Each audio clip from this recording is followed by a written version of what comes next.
जय माता दी। नमस्कार दोस्तों, स्वागत है आप सभी का हमारे YouTube चैनल लक्ष्मी शर्मा की कहानियाँ पर। आज की कथा में आप सभी सुनेंगे चौथ माता की कथा, जो कि हर महीने की चौथ के व्रत के समय कहीं और सुनी जाती है और इसके बाद गणेश जी की कहानी सुनी जाती है। कथा इस प्रकार है कि एक नगर में एक बूढ़ी माई रहती थी। वह अपने बेटे की सलामती के लिए 12 महीनों की चौथ का व्रत करती थी। हर चौथ को पंसारी से थोड़ा सा गुड़ और घी लाकर 4 लड्डू बनाती, एक बेटे को देती, एक से पूजा करती, एक हाथ कार के लिए निकालती और एक चांद उगने पर खुद खा लेती। एक बार उसका बेटा ताई से मिलने गया। ताई ने आश्विन मास की चौथ का व्रत रखी थी। लड़का कहने लगा, ताई मेरी माँ तो 12 महीने की चौथ करती है। लड़के की बात सुन ताई बोली, तेरी माँ तेरी कमाई से तर माल खाने के लिए 12 चौथ करती है। तू परदेश चला जा, वह एक भी चौथ नहीं करेगी। लड़के को लगा ताई सच कह रही है। लड़के ने जैसे ताई ने बताया ठीक वैसा ही किया। लड़का जैसे ही घर आता है अपनी माँ से कहता है, माँ मैं परदेश जा रहा हूँ, यहाँ तू मेरी कमाई खाने पीने में ही उड़ा देगी। माँ ने बहुत समझाया, माँ ने बहुत रोका, लेकिन बेटा नहीं माना।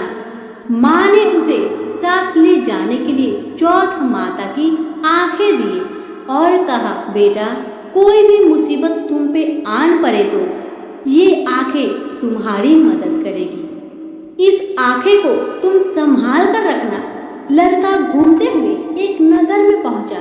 उसने देखा कि एक बूढ़ी माँ रोती जा रही थी और पुआ बनाते जा रही थी।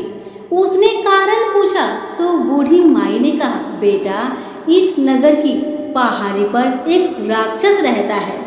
पहले वह हर नगर में आकर कई लोगों को खाने के लिए मार देता था।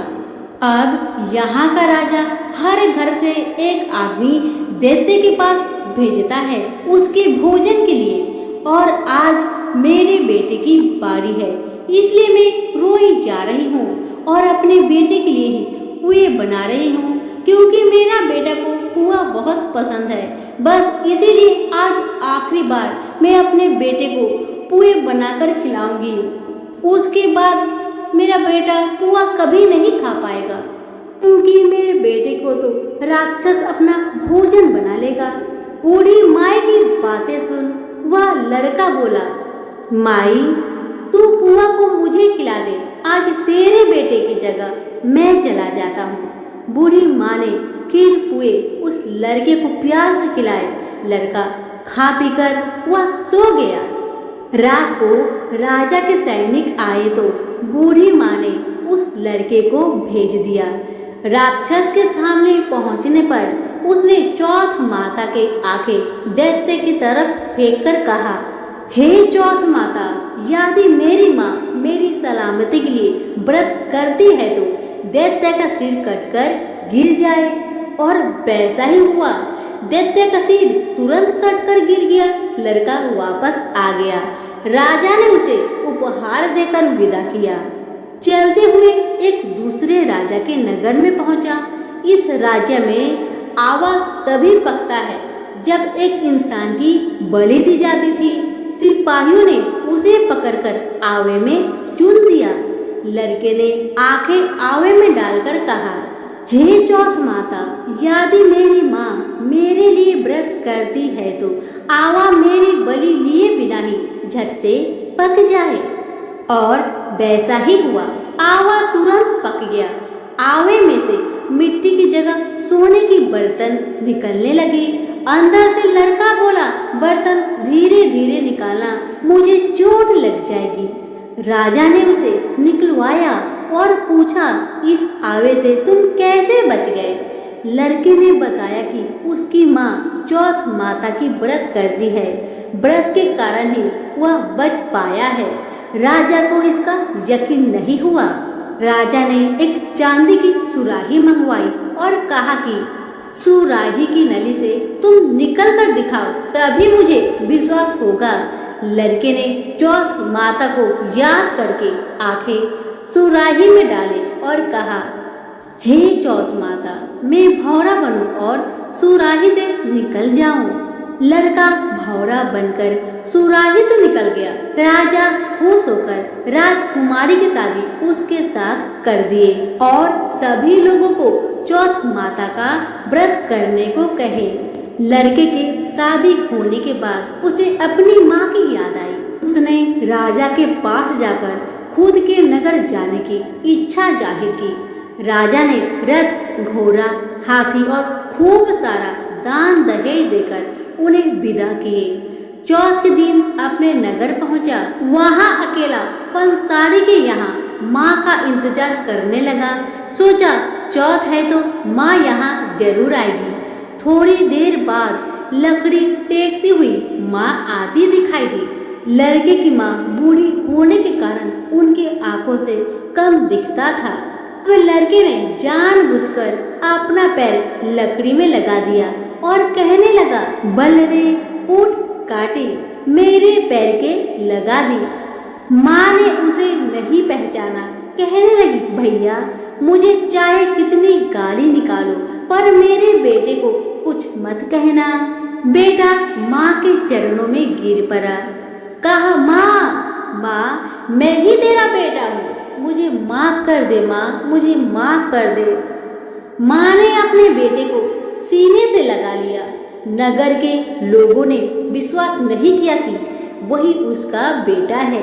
बूढ़ी माँ ने चौथ माता को याद करके कहा, हे चौथ माता, यदि मैं अपने बेटे के लिए व्रत करती हूँ तो मेरे स्तन में दूध भर जाए और उसकी धार मेरे बेटे के मुंह में जा गिरे।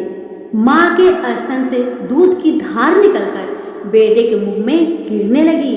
लोग चौथ माता की जय जयकार करने लगे। उस नगर के सभी लोग चौथ माता का व्रत करने लगे। हे चौथ माता, जैसे आपने बूढ़ी माँ और उसकी बेटे की सहायता की, वैसे हमारे भी करना। कहानी सुनने वाले, पुकारे भरने वाले सभी पर अपनी कृपा बरसाए। सभी प्रेम से बोले, चौथ माता की जय हो। भगवान गणेश की कथा, जिसे किसी भी व्रत या अन्य किसी कथा को सुनने के बाद अनिवार्य रूप से सुना जाता है। गणेश जी की पूजा के उपरांत विनायक जी की कथा, गणेश जी की कथा को सुनना अत्यंत शुभ होता है। कहानी कुछ इस प्रकार से है। एक बार गणेश जी महाराज एक सेठ जी के खेत से जा रहे थे तो उन्होंने 12 दाने अनाज के तोड़ लिए। फिर गणेश जी के मन में पछतावा हुआ कि मैंने तो सेठ जी के यहाँ चोरी कर ली। तो गणेश जी सेठ जी के 12 साल की नौकरी करने लग गए। एक दिन की बात है, सेठानी राख से हाथ धोने लगी तो गणेश जी ने सेठानी का हाथ पकड़कर मिट्टी से धुला दिए। अब तो सेठानी सेठ से बोली कि आपने ऐसा कैसा नौकर रखा है जो नौकर ने मेरा हाथ को पकड़ लिया। अब सेठ जी ने गणेश जी को बुलाकर पूछा कि तुमने सेठानी का हाथ क्यों पकड़ा। सेठ की बातें सुन गणेश जी कहने लगे कि मैंने तो एक सीख की बात बताई है कि राख से हाथ धोने से घर की लक्ष्मी नाराज होकर घर से चली जाती है और मिट्टी से हाथ धोने से आती है। अब सेठ जी ने सोचा कि गणेश तो सच्चे हैं। थोड़े दिनों के बाद कुंभ का मेला आया। सेठ जी ने कहा, गणेश सेठानी को कुंभ के मेले में स्नान करा के लाओ।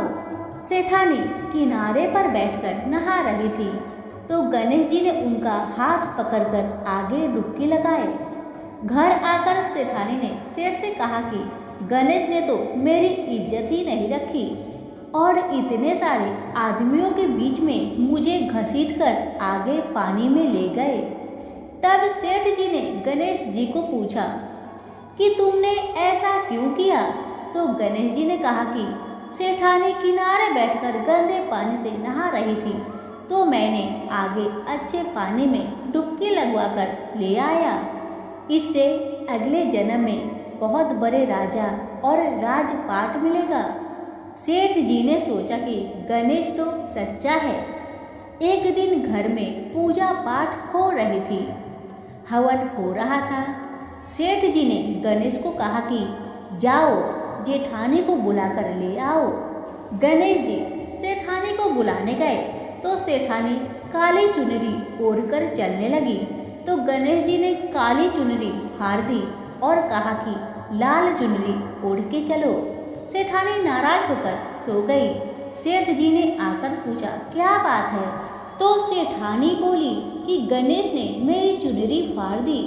सेठ जी ने गणेश को बुलाकर बहुत डांटा और कहा तुम बहुत बदमाशी करते हो।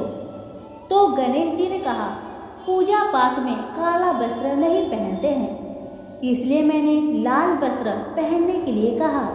काला वस्त्र पहनने से कोई भी शुभ काम सफल नहीं होता। फिर सेठ जी ने सोचा कि गणेश है तो समझदार। एक दिन सेठानी पूजा करने लगी तो पंडित जी ने बोले कि वो गणेश जी की मूर्ति लाना भूल गए हैं, अब क्या करें। तो गणेश जी ने कहे कि मेरे को ही मूर्ति बनाकर विराजमान कर लो, आपके सारे काम सफल हो जाएंगे। यह बात सुनकर सेठ जी को बहुत गुस्सा आया और वो बोले कि तुम तो अब तक सेठानी से ही मजाक करते थे, मेरे से भी करने लग गए। तो गणेश जी ने कहा मैं मजाक नहीं कर रहा हूँ, मैं सच बात कह रहा हूँ। इतने में ही गणेश ने गणेश जी का रूप धारण कर लिए और सेठ और सेठानी ने ही गणेश की पूजा की। पूजा खत्म होते ही गणेश जी अंतर ध्यान हो गए। सेठ सेठानी को बहुत धोखा हुआ और उन्होंने कहा कि हमारे पास तो गणेश जी रहते थे और हमने उनसे इतना काम कराया। तो गणेश जी ने सपने में आकर सेठ जी को कहा कि आपके खेत में से मैंने 12 अनाज के दाने तोड़ लिए थे, उसी का दोष उतारने के लिए मैंने आपके यहाँ काम किया था। सेठ जी के करोड़ों की माया हो गई। हे गणेश जी महाराज, जैसे सेठानी को दिया वैसे हम सबको देना। कहानी कहते को, कहानी सुनते को और सारे परिवार को देना। सभी बोले जय श्री गणेश जी।